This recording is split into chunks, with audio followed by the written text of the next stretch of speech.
So welcome everyone. We have a next presenter here. I would like to introduce you with Ondruch, who is the software engineer at Red Hat. He has been with Red Hat for more than 5 years, and he's mainly working on Ruby related things and packages. Which will present you all flavors of bundling. So, floor is yours. So, can you hear me? Hi, how are you doing today? Thank you for having me here. And my name is Ondruch, and today I'd like to talk about bundling a bit. You might be wondering first why I want to speak about bundling. This talk was actually triggered by recent changes in bundling policies in Fedora. You probably remember that bundling was prohibited. Now it's enabled, and I said it like enabled because there is no rules actually how to do it, or what rules, if there are some rules or no rules. Because all the references to previous bundling policies were removed, so we are a bit in a vacuum, and that's why I choose to talk about this topic.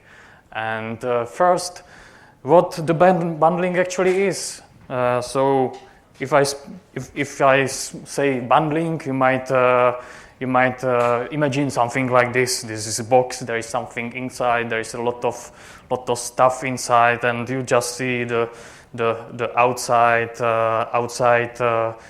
image.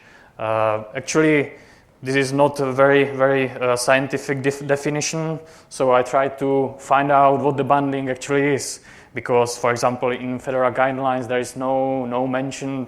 There is no definition. So I tried to ask Merriam-Webster, which is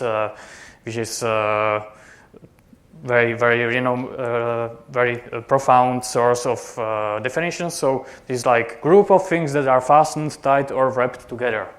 So this is precisely description of the docs on the previous slide.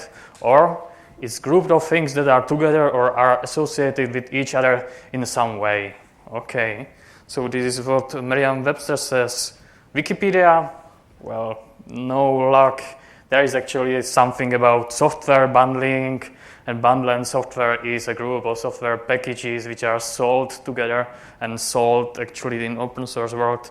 This does not work. And actually quite interesting definition of bundling has Debian. They speak about convenience copies. So the precise quote is, some software packages included in their distribution convenience copies of code from other software packages, generally so that users compiling from source don't have to download multiple packages. I have to say I quite like this definition. So actually, why we care about bundling? Why there was some policies about bundling in Fedora? First of all, this is security issue. You will see in my later examples that it might cause interesting issues in various pieces of software. Another question is licensing. I can show actually these points. So licensing, it's a very interesting topic.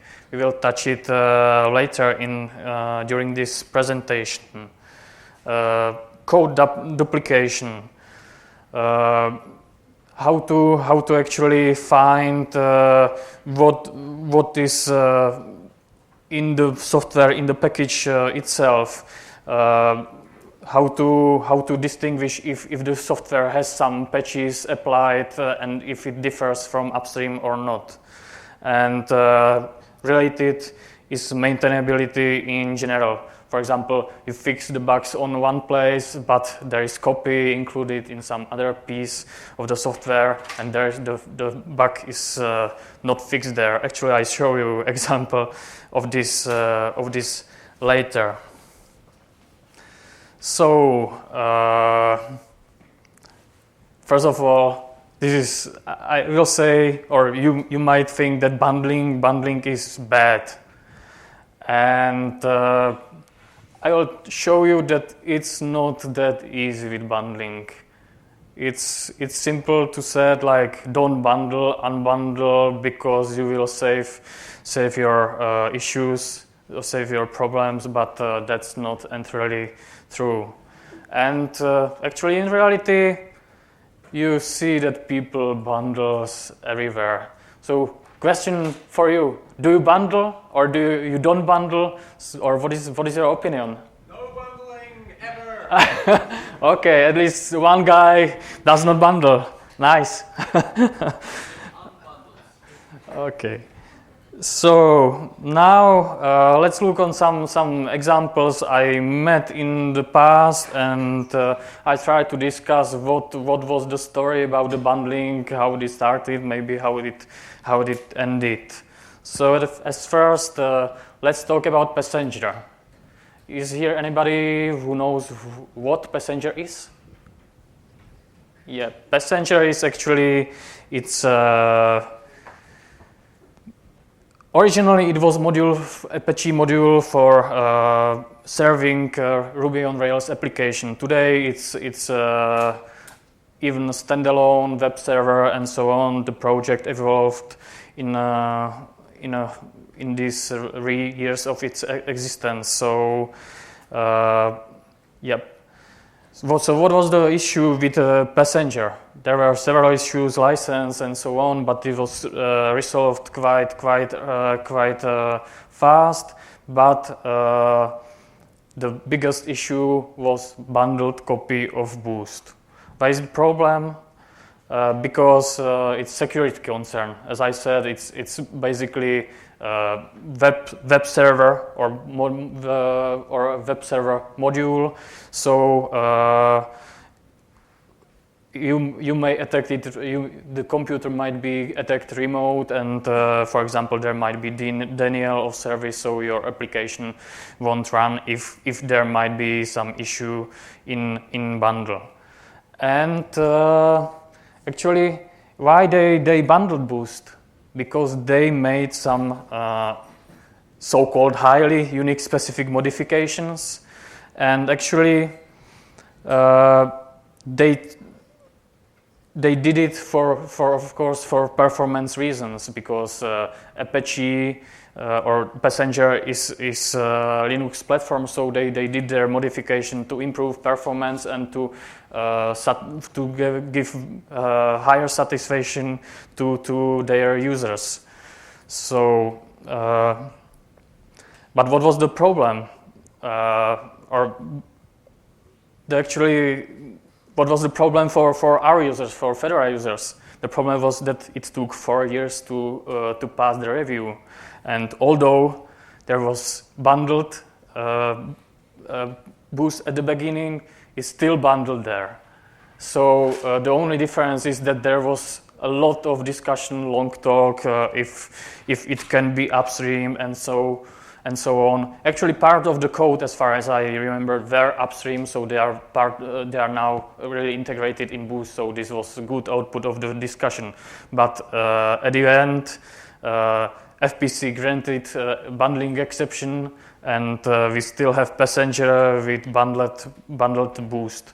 I can see on the Kaluja here, but I guess that the situation is not better these days, because they include part of Nginx and so on.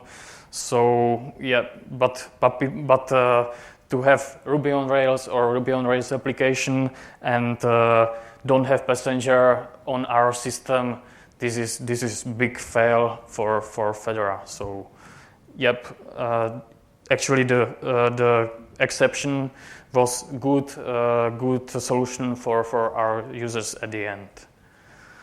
So next topic, next package, bundler. It's quite a precise name for this presentation. Actually, bundler initially was called this way because it allows you to bundle packages your applications are using into your application, so you can easily distribute it on, for example, on your web server. But unfortunately, also bundler bundles some software inside it. It started. Actually, the first version of bundler we had in Fedora was 1.9, and at that time, bundler bundled Tor. Tor is a library which is used for a command line interface, and actually at that time it was quite easy to unbundle Tor because bundler was trying to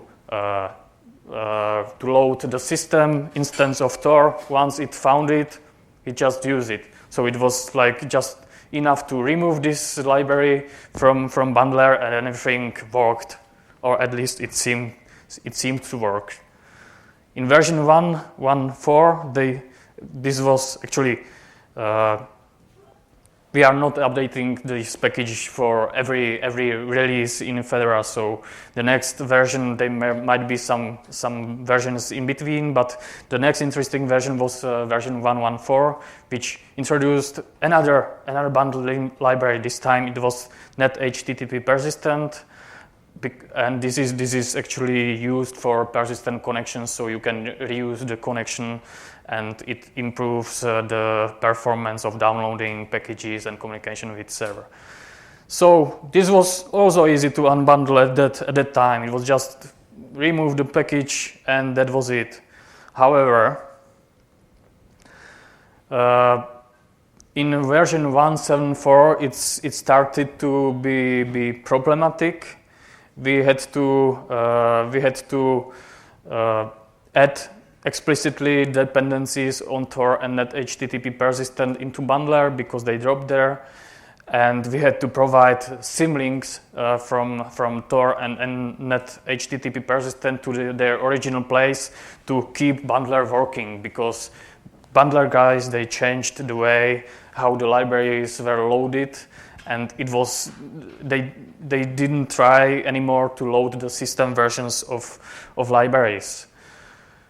And there was big gap between next version, because somewhere in version 1.9 they again changed the way how they bundle, and they actually introduced another dependency. This time it's Molinillo. They extracted their dependency resolver, or they built new dependency resolver and introduced this new dependency. What was the biggest hurdle? That together with introduction of Molinillo, they started to modify the bundled versions of libraries. So all three bundled versions of libraries were not possible to remove anymore. Actually, the code is 100% the same. The only change in the code is introduction of namespaces. And the thing is that upstream had quite good reason to namespace these libraries, because they had collisions. They had collisions with different versions of Tor which might be on your system, and they were not compatible. It might happen that a different version was loaded prior the bundled version and so on, and it resulted in incompatibilities and crashes unexpected and so on. So bundler itself is packaging maintainer and loader for libraries, so they are on pretty thin ice, and they have to be always careful what they are loading. And I can understand why they namespaced the libraries, and from my point of view it was a good solution. I just wanted to demonstrate what was the evolution. At the beginning it was just a bundle of some libraries. It was quite easy to remove them. At the end there is no way how to. I personally can't see a way how to remove this bundling, and I agree with upstream that they have reasons. Other possibility for them would be to re-implement the libraries, which is probably a bad solution as well. So I already mentioned Molinillo. Molinillo, as I said, is generic dependency resolution implementation. Well, what is problem that I don't understand why they did not use, for example, something as a libsolve, but that's not up to me. It's bundled now in bundler, and what's the problem? It's also bundled in RubyGems, and since it's bundled in RubyGems, it's also bundled in Ruby. So why it's actually bundled in RubyGems? The thing is that RubyGems had historically they had their own resolver. Now they said, oh, it would be nice if bundler is using the same resolver as RubyGems. So they bring Molinillo in, and since RubyGem is crucial piece of the software which is responsible for loading of libraries and so on, and it's hard for such a library to have some external dependencies. They said, okay, so we will bundle Molinillo and we will change the namespaces again. So now we have Molinillo in RubyGems, and I actually try to convince them that these libraries are collaborating, so maybe the RubyGems version could be just the only version, and bundler, since it depends on RubyGems, could use the RubyGems version of Molinillo. And they said, I'm sorry, we cannot unbundle this because of backward compatibility. Because bundler is supposed to use various versions of RubyGems and not only the latest version. So we cannot unbundle. And I was not able to convince them to put there at least some conditional like, we are working with the latest version of RubyGems, so we'll use the RubyGems version. So yeah, it's sometimes it's hard decisions for me and for upstream as well. Here is actually one example. Just you can trust me. What I said about the differences. You see, just this is the part of one part of the code, and you can see it's 100% the same except the namespace. Which is different. You can see gem resolver, and there is no namespace. And actually, if you read carefully, I'm lying to you because there is this line.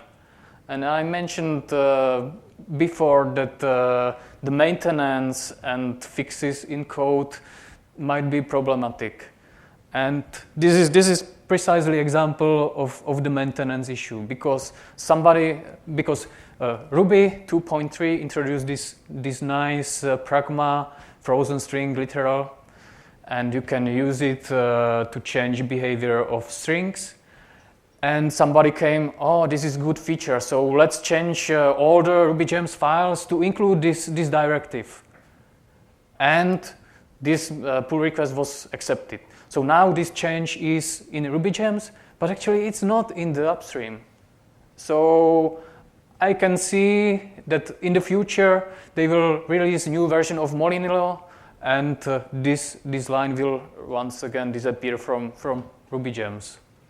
Well, but maybe I'm wrong, and they have a better workflow than I think.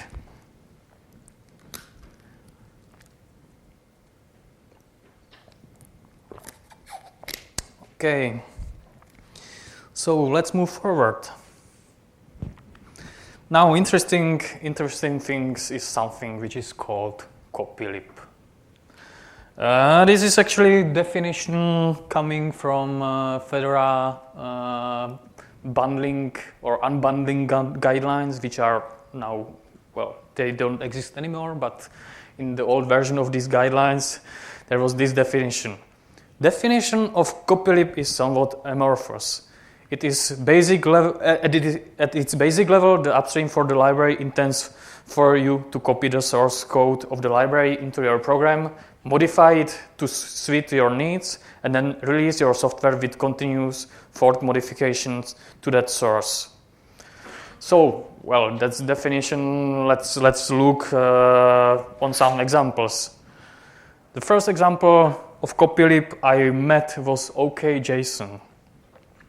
It's quite simple JSON parser, and it has no dependencies, and what upstream says is this is intended to be rendered. It's not a gem.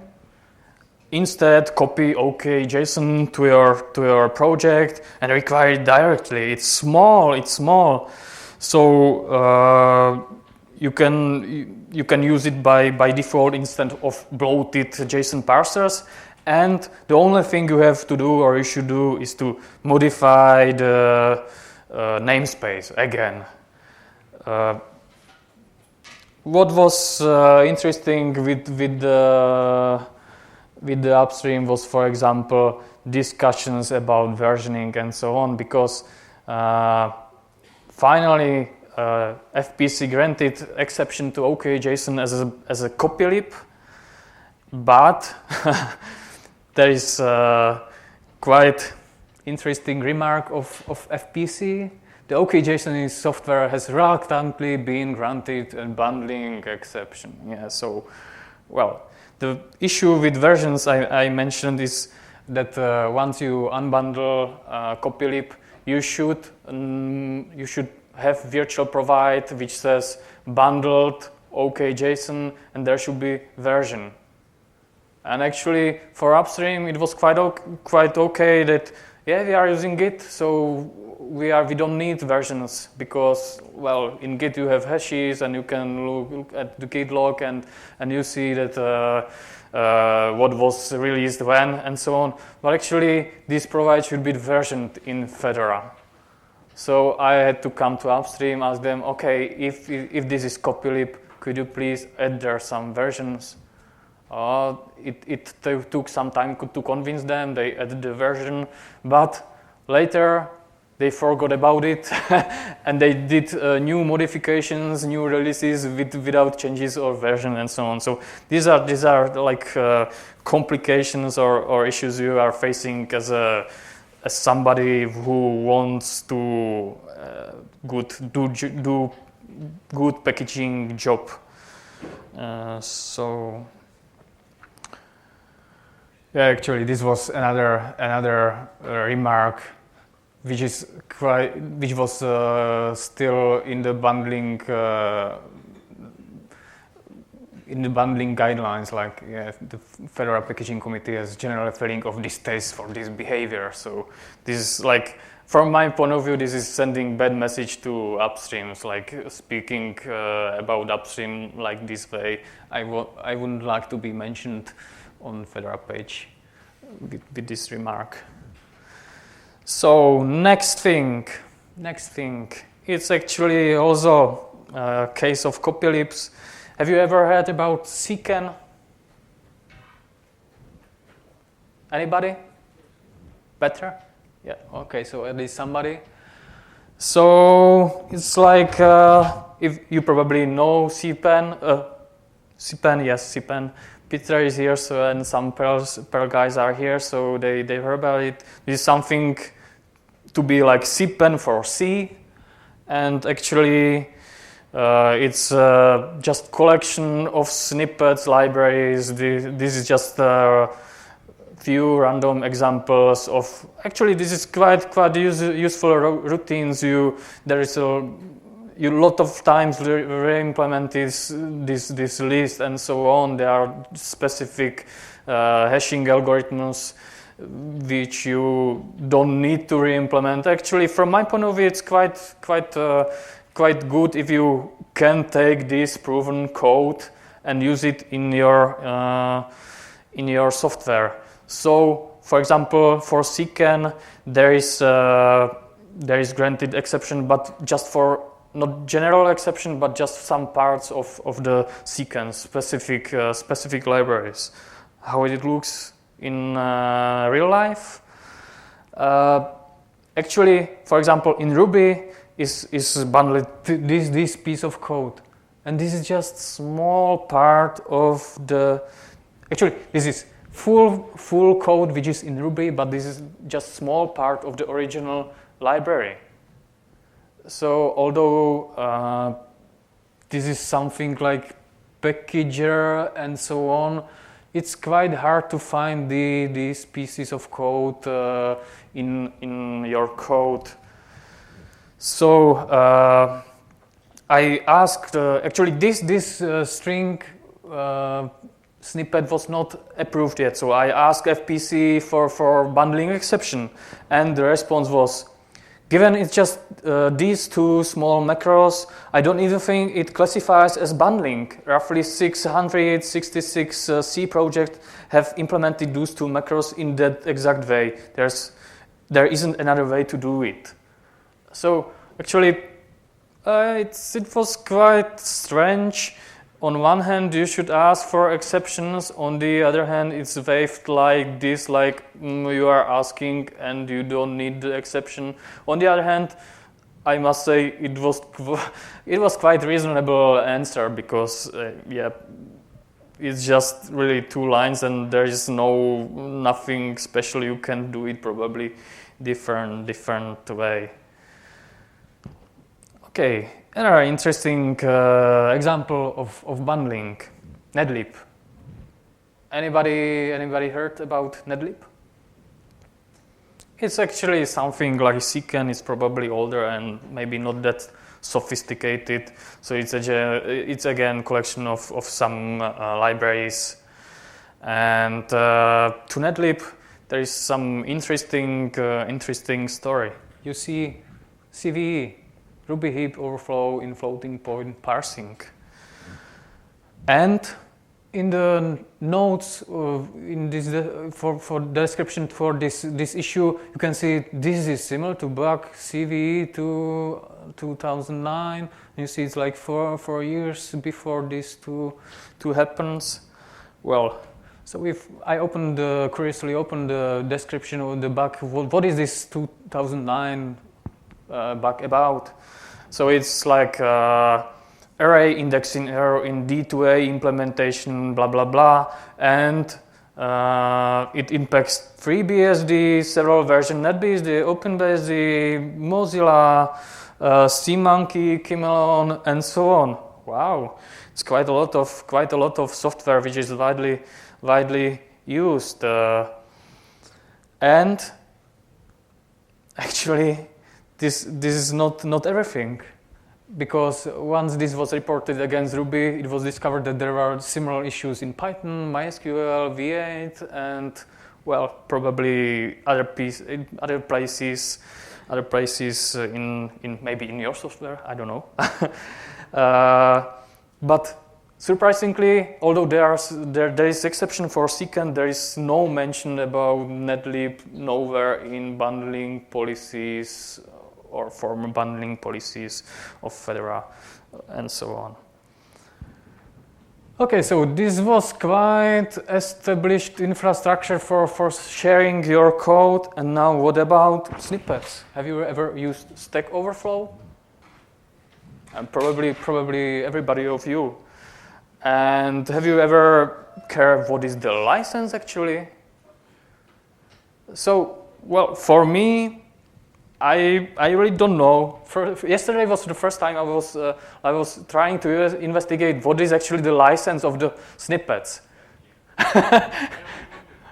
Yeah. So once you log into Stack Overflow, you agree that whatever is published there is published in the under the Creative Commons attribute shared alike. But this is only when you log there as registered user. But I guess that majority of use cases like, let's ask Google, you will get some answer. It's by coincidence of Stack Overflow. You get the snippet, you place it into your code, and you are happy and go forward with coding with your life and so on. So, well, for me, it's questionable, even though also the Creative Commons, it it has some obligations. You must give appropriate credit, provide a link to this license, and indicate if changes were made. If you remix, transform, or build upon the material, you must distribute your contributors under the same license as the original. Okay, I don't know, how do you feel about it, if you are bound as a non-registered user by this license or not? So this is probably a question for lawyers. Same applies for GitHub. Yeah. For Stack Overflow, there is at least some license. For GitHub, they say they don't change any, or they don't take any rights from your code and so on. And if you take some code from just GitHub.com, I really don't know. So yeah, you have to decide. You have to ask your lawyers probably. Another source might be publications, like they might undergone some more reviews than just snippets of code on Stack Overflow, but well, who knows? For example, there was interesting issue Ruby hash table collision CPU switch denial of service. Hash it impacts, it degrades hash performance from constant complexity to linear complexity, and the thing is that it's used this hashing algorithm, and surprisingly, all these languages and frameworks are using the same algorithm. And the thing is that this CV, actually this OCert was reported against all these frameworks and engines at the same time. So it means even though it might be published in some book, publication, and so on, once you take the code and start to use it, you might get in trouble. Although, well, maybe you would never write it better. I don't know. Another thing is header-only libraries. It's just, it happens, for example, specifically for C++, for the templates and so on, that you are using just headers. There is like no code, so the output of that the code is generating during compilation and is baked in your library. So in this case, it might be it's like case of static libraries. So in Fedora, it might be possible to find them. There are some rules that you have to use actually some specific static suffix, but it's generally discouraged to use static linking and so on. But there are again exceptions for static libraries and static linking. For example, OCaml. This is what is in guidelines. And recent example, Go. Yeah, Go is statically linked by design. And actually, the Go packaging guidelines are 2 years under review. So, is anybody using Go? Yeah. Okay. So yeah, Go, for example, or Docker is written in Go. So we have Go and we have Docker in Fedora, and we have no guidelines. Well, but it works. JavaScript.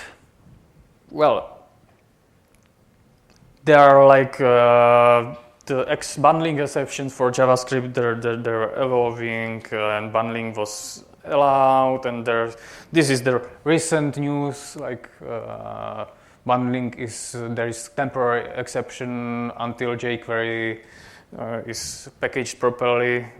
From my opinion, or from what I know, it never happened, and it does not really work. And the JavaScript is quite interesting beast anyway, because I know quite a lot of libraries which ships JavaScript, but it's never executed on your computer or on the server where it might be. It's every time distributed over network. So there are different things you have to consider, like data size or number of requests you make against the web server. It impacts performance. Another interesting thing, documentation. There's plenty of frameworks which includes JavaScript for documentation, for displaying documentation and so on. So this is again case for jQuery. For example, RDoc in Ruby are shipping their version of jQuery. It's quite hard. It's from my experience. It will be hard to, if somebody will really want to remove this dependency or to replace it by this system version of jQuery. I can't imagine it. And of course, this is just the generated documentation can also contain snippets of obsolete code. So if you make a mistake on your, or you have security bug in your documentation and you distribute it, well, people will use this documentation and they will have again the bugs you probably fixed. Another thing, generators. You probably know Bison, Rag, Swig. These all generators can contain bugs. You are using them. So you, again, from my point of view, you bundle their code. If they make mistake or they introduce some error, you have this error in your project. Well, I spoke about bundling, and I see that bundling, we fight against bundling so long, and the solution, the ultimate solution to bundling is nowadays containers, virtual machines, software collections, and so on. This is, in my opinion, not. This is bundling just is in different way. These technologies has definitely their use cases. I'm not generally against containers, virtual machine, or and so on. But you should always consider what you need and the consequences. So I presented plenty of real life examples, and now I've again the question: who is bundling? Maybe have you changed your mind, or I'd like you to consider next time when you are going to bundle something to really think about the consequences. This is like the main message of this talk, and at the end I just want to use again FPC quote, which just describes this topic quite good, I'd say. It's like because software engineering is hard. I don't know, but you can take a look at the link and find it out. Okay, so thank you. That was it. And if you have any questions, if you have time for questions, we have 2 minutes. So.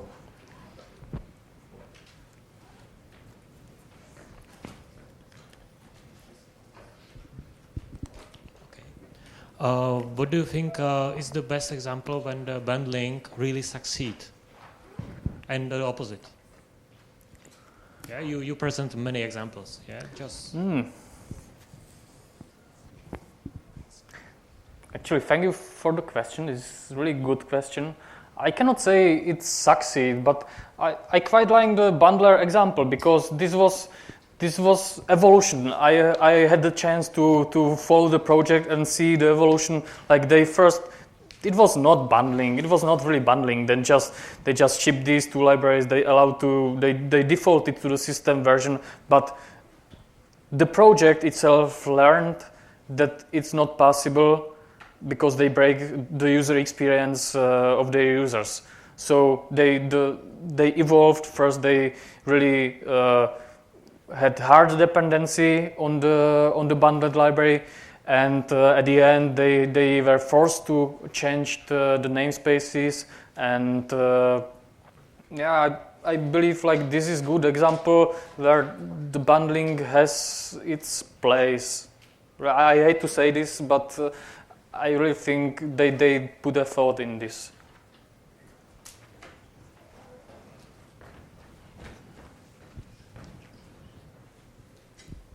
Hi. It seems like one of the biggest issues with bundling is you lose visibility into what's been bundled. Yep.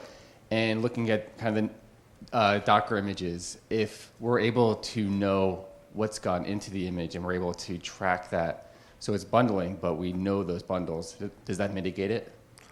Well, I would say you can, of course, it's like second level of bundling, because I showed you plenty of examples like CopyLip and so on. You already don't know what is in the code, and if you say, oh, let's take these packages and put this into the container, you know even less about the content of the container. So I don't think that container is like solution to the bundling. It's just, well, it might help in some spaces, but I don't see it as a generic solution. I just see it as a consequence, and from my point of view, or from point of view of bundling, bad consequence. Because there are even different reasons. For example, for the passenger, the resolution could be like fork the boost. And would it be better solution for everybody or for anybody? I don't know. I can't imagine there would be like passenger boost, because who would be the different user and so on. Okay. So I'm sorry, we are out of time and we need to prepare for next presenter. So thank you, Vít, for your presentation. Thank and you feel free to grab him in the hallway and discuss this really deeply. So thank you again. Thank you.